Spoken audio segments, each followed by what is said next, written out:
concepts which I was planning to put in my speech as the backbone of my presentation. First of all, let me congratulate ESCWA for this excellent organization, very timely, and thanks for this panel. I think we are going through a historic transformation, and we are like small drops in a river which is flowing, and sometimes we need to go out of the river and look at the river. Like in social science methodology, we are living in our own test tube. Especially as politicians, as ministers of foreign affairs, we need to make sometimes we need to go out of the test tube and as intellectuals and try to understand how things are going and try to make an intellectual effort for this.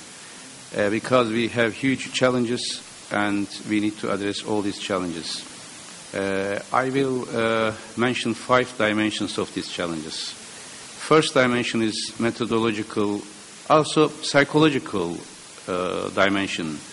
The basic question here is methodological question is how do we perceive this transformation? The psychological question is who is the subject of this transformation? Without answering this question, especially identifying the subject of this transition, it is difficult to make a reference point.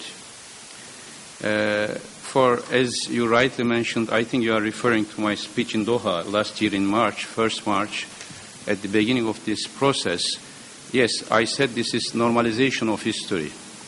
And the title of that panel was, Has the Future Arrived? I said, no, not only arrived, it has delayed. This history should have been lived in the region much before. Here, the basic problem, what I see regarding how do we perceive this transition is, I see a neo-Orientalist approach. Some of them are from outside, some of them are from inside. From outside, there is a misperception as if the international community can guide people of the region. And sometimes there is a risk of radicalism, therefore we have to take certain cautions. Sometimes there is a risk of regional problems. Yes, these are all correct. From inside, there is an illusion as if this transition is a conspiracy by the West. This is an illusion. It is, in fact, it's a disrespect to the subject of this transition. Subject of transition is an Arab individual, ordinary young people. They were not planned or organized by an outsider camp. At the same time, they are not just radical groups which may threaten international system. They are human beings like us. In Tahrir Square, what they demanded were the same what we have demanded for our own societies. In Turkey, we have been, as academicians, as civil society, for many decades we have been demanding for more democracy, more freedom, more dignity. Now, how can I stand against these Arab young people? Maybe if I was an Egyptian, they would be my students. How can I tell them that they are instruments, or in Syria, for example, now? How can we say that they are just instruments of Western conspiracy intelligence services? Or at the same time, how can we see them as risks? If they go and vote for this party or for this group, then there will be a risk for international community. No. First of all, we have to respect to the subject of this transition. The subject of this transition is ordinary Arab individual. I don't want to say even Arab, because this is not only belonging to Arabs, to all the region. And nobody is immune of this change. Now it is time that history comes back to the normality. This is not an abnormal process. This is a normal process. If we think there is an abnormality or led by other forces, then from the very beginning we are making a big mistake.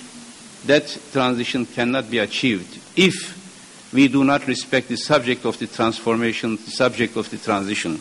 And the subject of the transition is Abu Azizi in Tunisia, or Tahrir youth, or now people in Hama.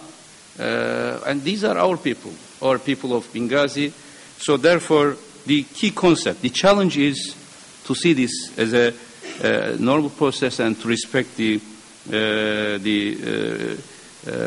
subject of this transition. And the basic concepts here are dignity, trust, self-confidence. If the subject doesn't have self-confidence that they can run this process, nobody can help them. We have to give self-confidence to these people.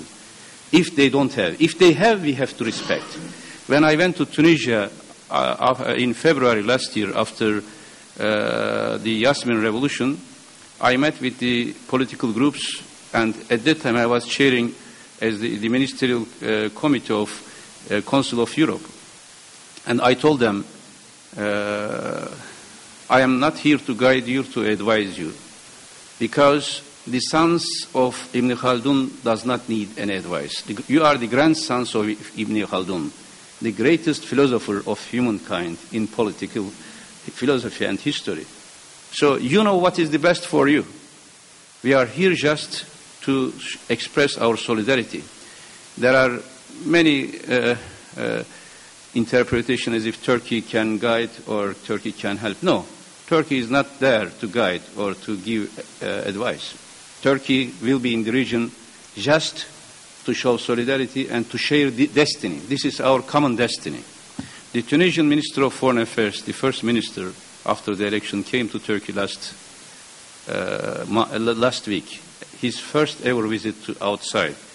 And there was a question in a press conference to him and to me, how do you think Arab Spring will affect Turkey and Turkey will affect Arab Spring?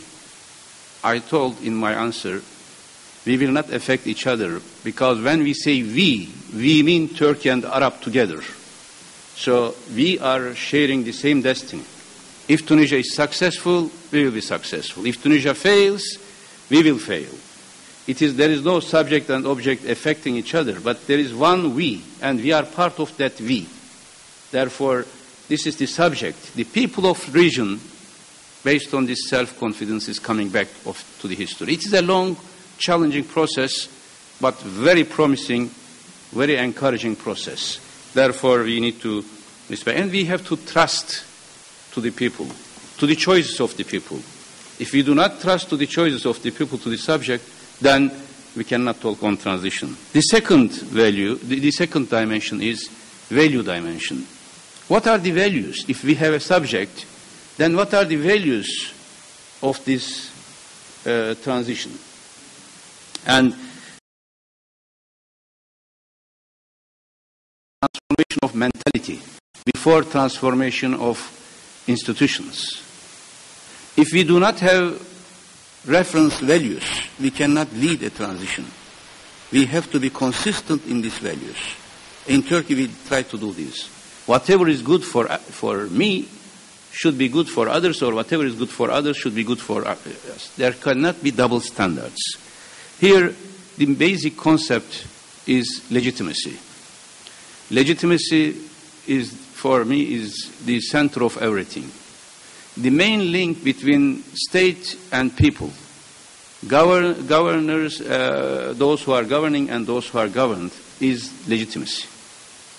And in our region, also in Turkey for many decades, the survival of state was seen, the basic requirement was seen as security. You have to have security first for the survival of state, for the survival of nation. For me and for our approach in Turkey, this is not true. There should be, in 2002, when I became chief advisor to Prime Minister Erdogan, in my first statement I said, we will have a new political philosophy where freedom and security will be balanced. If sometimes, if a state says to the people, security is important, and at this moment of history, we need security, therefore you have to sacrifice from your freedom, this is autocracy. No security could sacrifice freedom. If we sacrifice security, freedom for security, we have autocracy. If we sacrifice security for freedom, we have chaos. There should be a balanced approach. And in our region, we have both.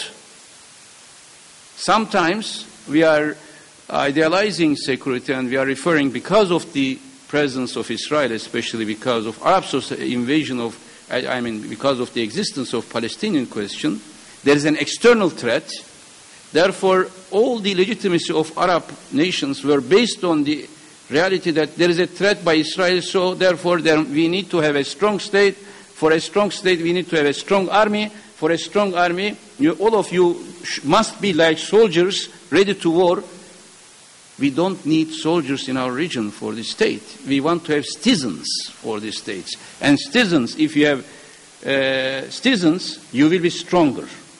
Your army will be strong if you have a sense of citizenship. Now, we have to change this value. And we have to say, first, freedom and security together. This is the basis of legitimacy. The most legitimate state is the state which says to the citizens, I will give you as much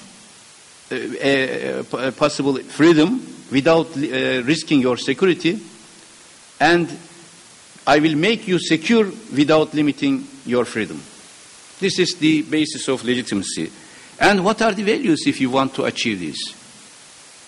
The first value is freedom, human rights, women's rights, freedom of expression, association, organization. Or in Syria today, okay, tomorrow we will make an election, but there is no freedom of, without freedom of association or expression, which type of election will we be holding? So there must be freedom of association. If there is no opposition in a society, all elections will be cosmetic elections, as if there is an election. There must be security first, and the bloodshed must be stopped. Killing of people must be stopped. There should be freedom of association and expression.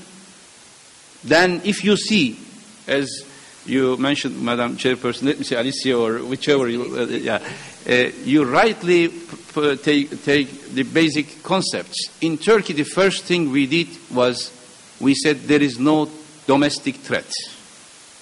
In all Turkish strategy papers before, first identification what is external threat, what is domestic threat. If you see your citizen as a threat, there is no way of democracy.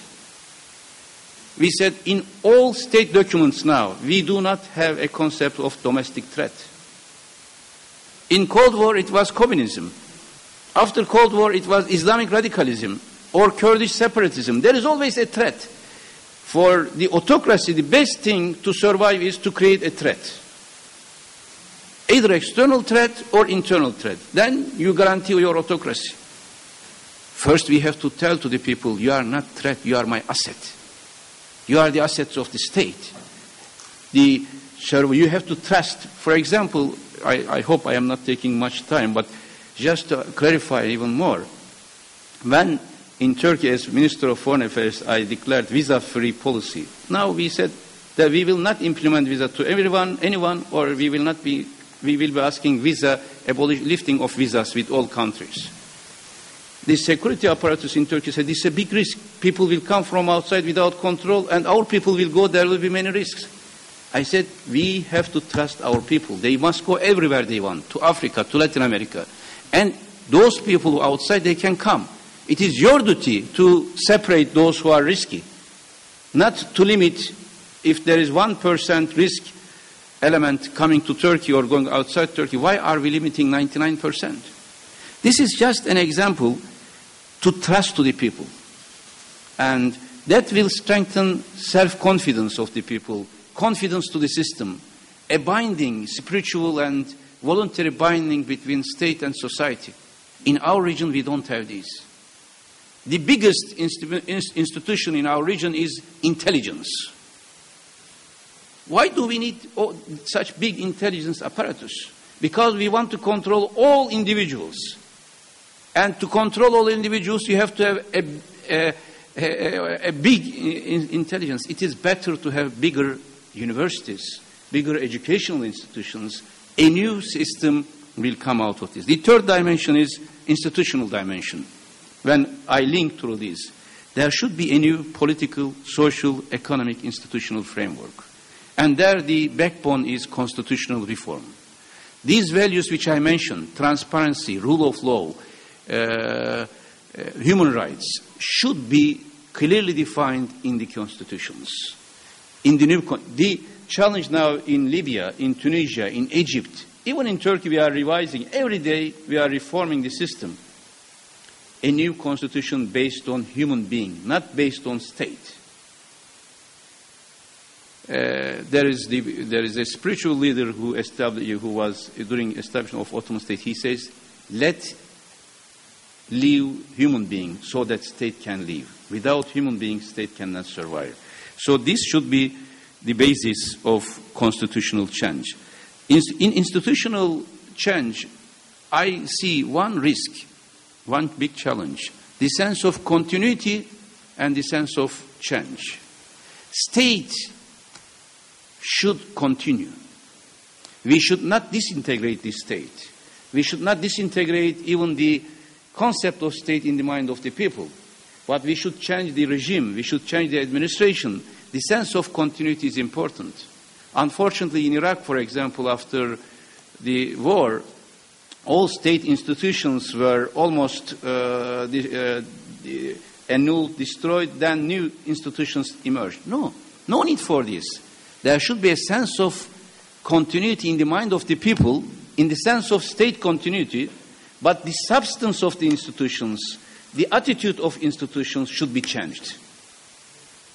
If there is a very good army tradition, like in Egypt, and army acted wisely at the beginning of the process, not like Syrian army or Libyan army, but what should be done is not to weaken army or security apparatus, but to make army under the civilian control, or make all institutions under civilian control, because only civilians are accountable in democracy. We will go to elections. If they don't like us, we will not be continuing. But if you don't like an army, how will you change an army? Army must be definitely under the civilian authority, full stop, or all security apparatus.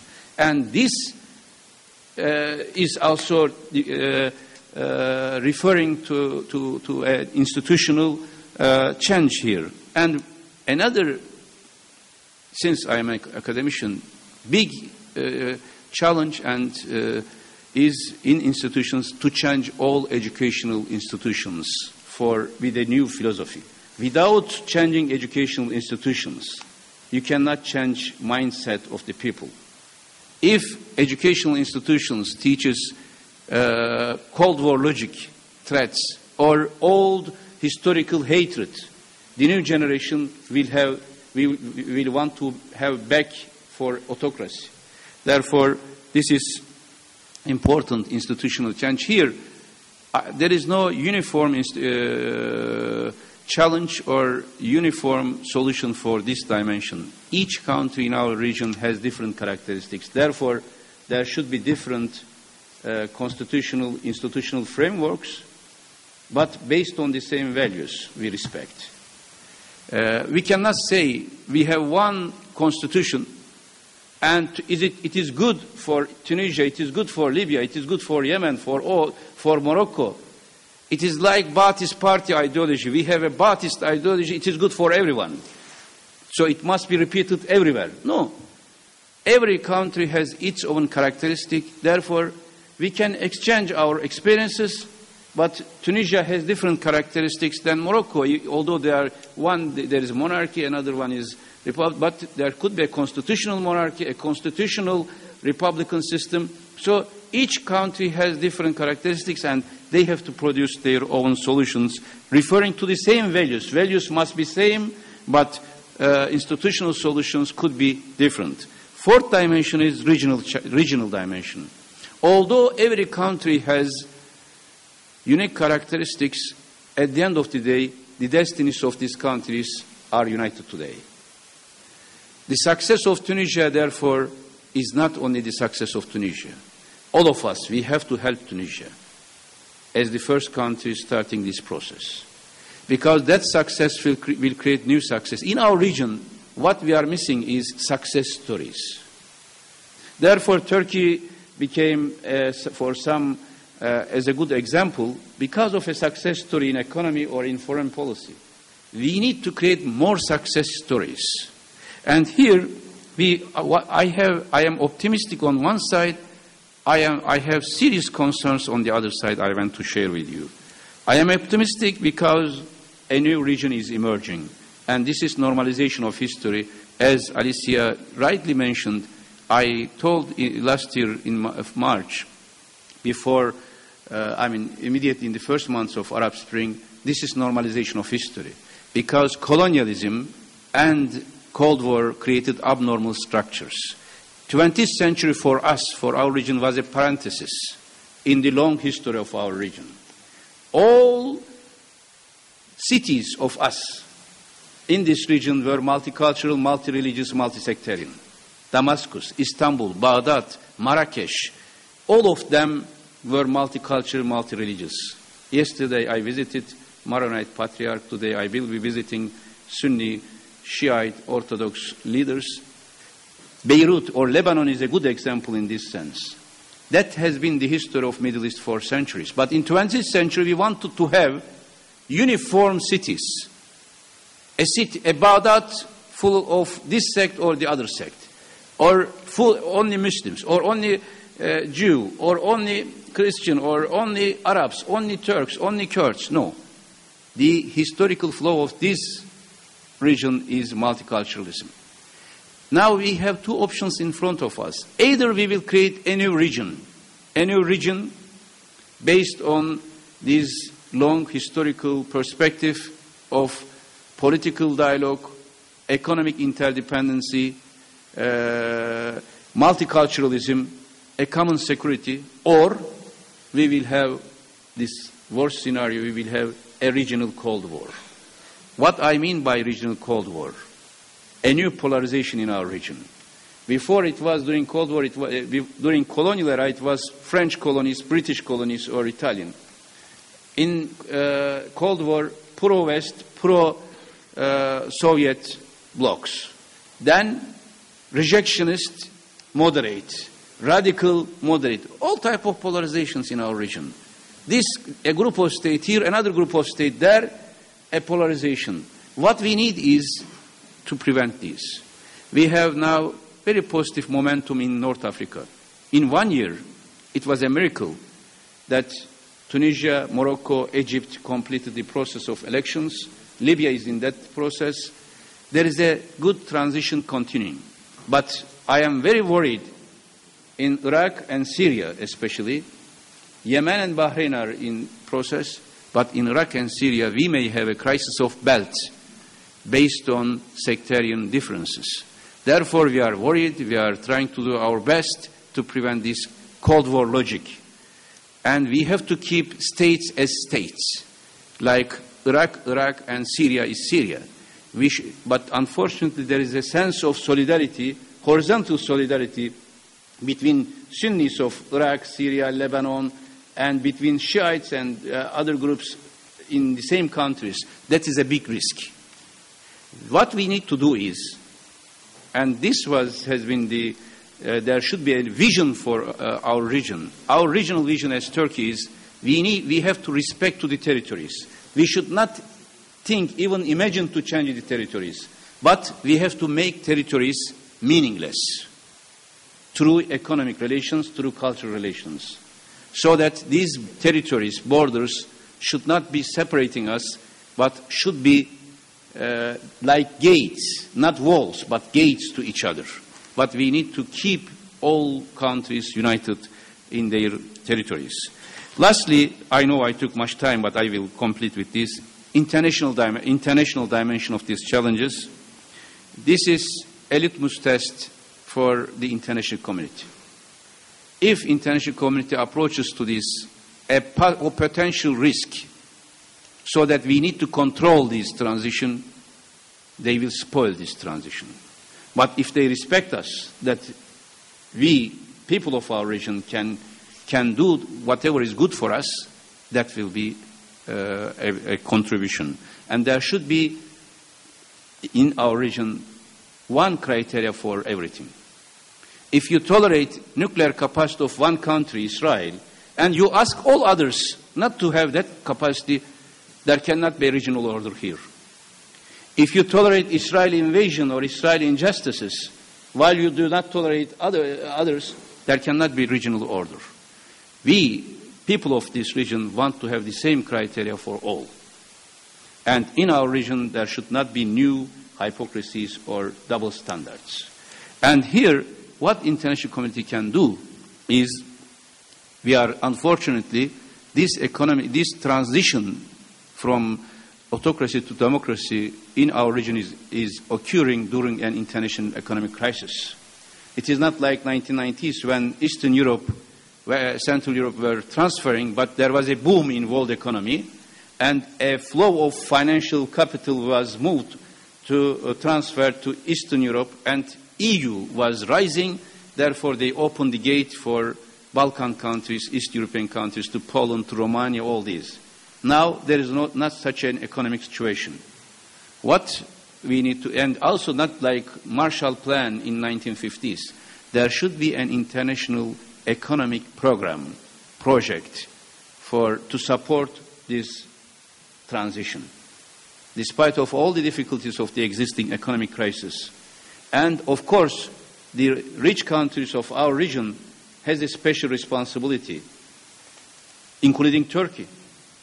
When Tunisian minister came, we established an inter-ministerial committee of Turkey, how in every sector, what Turkey can do for Tunisia.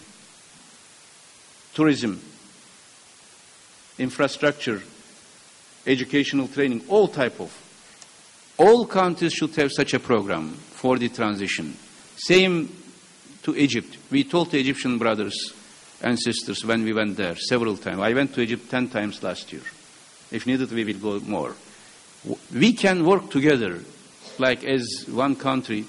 Whatever you need, we will do our best. We are not oil rich, we are not energy rich, but we have certain capacities we can offer for you. And we told to our ambassadors, to our technocrats, and when Tunisian minister came, I told in front of everybody, serving Tunisia now is like serving Turkey. You will go and work for Tunisia. Not like we are upper class and helping, no.